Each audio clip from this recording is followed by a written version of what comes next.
I can tell when one of my videos is going to be particularly open and honest and candid when I haven't scripted it. I've made no plans about specifically what I'm going to talk about, but yet I'm getting emotional before I've even hit the record button.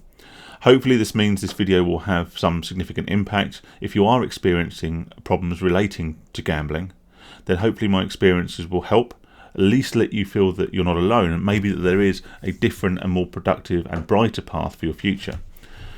One of the feelings we feel overwhelmingly when we're in the midst of a gambling addiction is one of helplessness and hopelessness. This sort of what's the point emotion that I experienced on many, many occasions. Quite often this is off the back of a significant gambling loss, and that could be a financial loss, or it could be a loss in our lives that has been caused directly or indirectly through our gambling habit.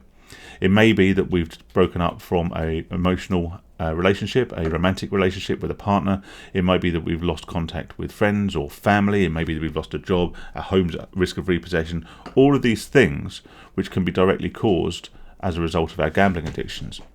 And we often feel that there may not be a way out. And the reason we often feel like there may not be a way out is because the alternative to the situation we are currently in feels almost too alien to us to comprehend.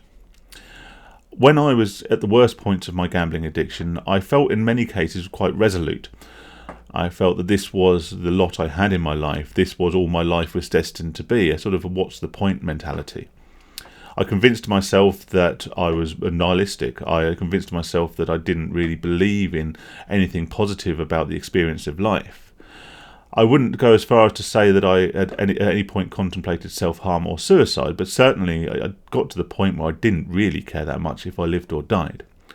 I will pause there for 1 second to say that if you are experiencing suicidal tendencies, if you are having self-destructive thoughts, then please may I suggest that you leave this video and you contact someone like the Samaritans, who are far, far better, far more trained, and they are an absolutely fantastic organisation, and they will help support you through those feelings. But going back to talk about my own experience, like I say, whilst I wasn't immediately suicidal, I didn't have any thoughts or plans of self-destruction. If I hadn't woken up the next morning, it wouldn't have bothered me. I realised that my life was destined to be this way because it was hopeless. Like I say, that feeling of hopelessness is often bred because we are unable to see a route out of the situation we are currently in, and because the idea of any kind of life without our addiction and without the problems caused by addiction feels incredibly alien to us. One of the things that makes gambling addiction so incredibly dangerous is its complete lack of outward symptoms.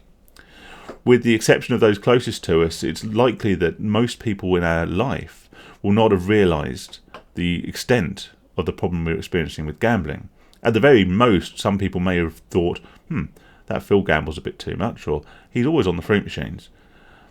But because we are able to convince ourselves, and because we are able to lie so convincingly to others, we are quite able to cover up the true extent of the psychological damage gambling addiction is causing us, and the financial damage and all the other harm that gambling addiction is causing us, for months, for years, and for decades. All this time we are carrying the weight, we are carrying the burden of this addiction in our own minds and on our own shoulders, and because of that we are unable to see through this fog to any kind of other life. I will take an aside to talk about a couple of guys that I know. One of them is a very, very heavy drinker. He has been a very, very heavy drinker since his teens, 20s, and he's now in his early 60s. He is suffering from very extreme health conditions as a result of his lifestyle, which isn't just drinking. He, uses a lot of recreational drugs. He's basically done a lot of harm to his own body. And he, albeit jovially, once remarked that he would have looked after himself an awful lot better had he known he'd lived so long. He had, in the same way I had lost the desire to continue living, he had resolved himself to the fact that the addictions and that his behaviours would ultimately be his demise. And now he can look retrospectively and go, well, actually, if I knew they weren't going to be the cause of my imminent demise, then I would have addressed these addictions, these behaviours much sooner, and put myself on a path to a life that had, less trauma, less physical ailments, and less complications that he's now having to live with. Likewise, another gentleman I know has very recently and very sadly stopped his treatment for throat cancer. He smoked for a couple of decades.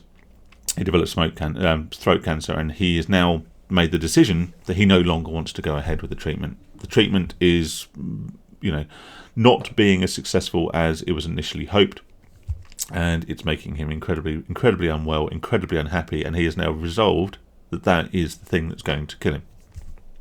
So, why am I being so manic depressive about these things? Well, these people have basically been assigned their fate through their addictions. The thing that makes gambling addiction so dangerous, the fact that it has no physical symptoms, there is no physical scarring or medical ailments that we will develop other than those psychological ones as a result of a gambling addiction, is actually the one thing that gives addicts of that type hope that there is a way out and there is a better future. I would love to say what doesn't kill us makes us stronger. However, as my videos will attest, there will always be psychological scars and other damage that will be irreparable in our lives as a result of a decade-long gambling addiction. However, it won't kill us. The only way it will kill us is if we are unable to see our way out of it and choose that path ourselves. The old Chinese proverb, which I butcher so frequently on this channel, says that the best time to plant a tree was 20 years ago. The second best time to plant a tree is now. And that's what I'm here to tell you. It doesn't matter whether you're, 20, 30, 40, 50, 60, 70, whatever. Okay. Yes, if we had addressed our gambling addiction at the point we had first acknowledged that our relationship with gambling was going the wrong way, and we'd done something about it, and we'd been on that path to recovery to today, then we'd be in a far, far better position in terms of financially, in terms of life opportunities. Maybe our career progression would have been better, but we're not. And as much as I hate the expression because I believe it's dismissive and unintelligent, but with a veneer of sort of psychological acceptance, it is what it is. We are in the position we are in.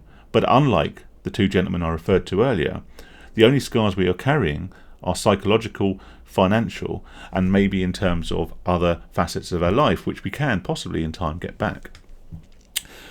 So there is light at the end of the tunnel. Now, how far away that light is and how long that tunnel is will depend entirely on your own circumstances, and probably most significantly, how long you've been gambling.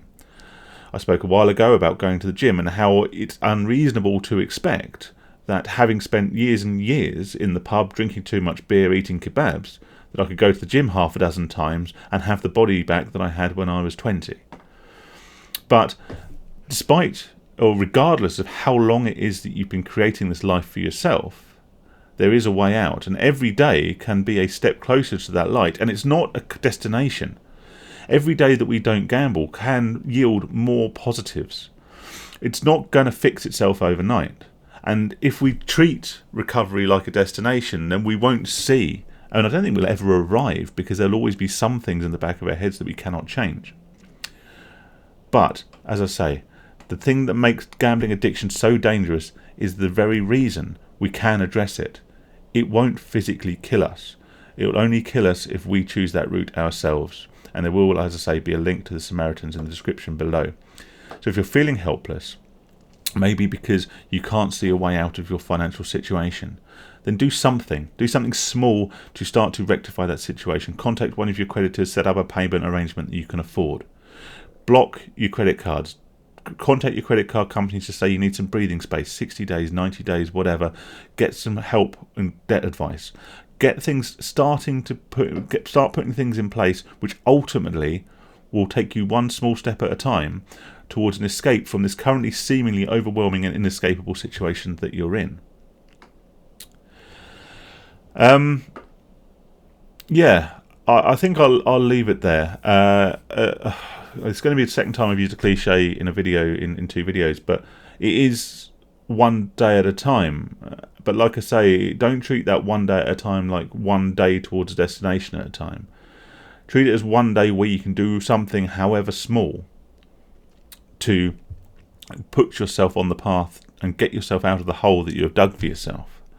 One day without gambling is one day, less in the debt. One day less towards the point of perceived no return. And I truly don't believe there is a point of no return. We can all do something today to improve our lives and start to get ourselves into a better situation.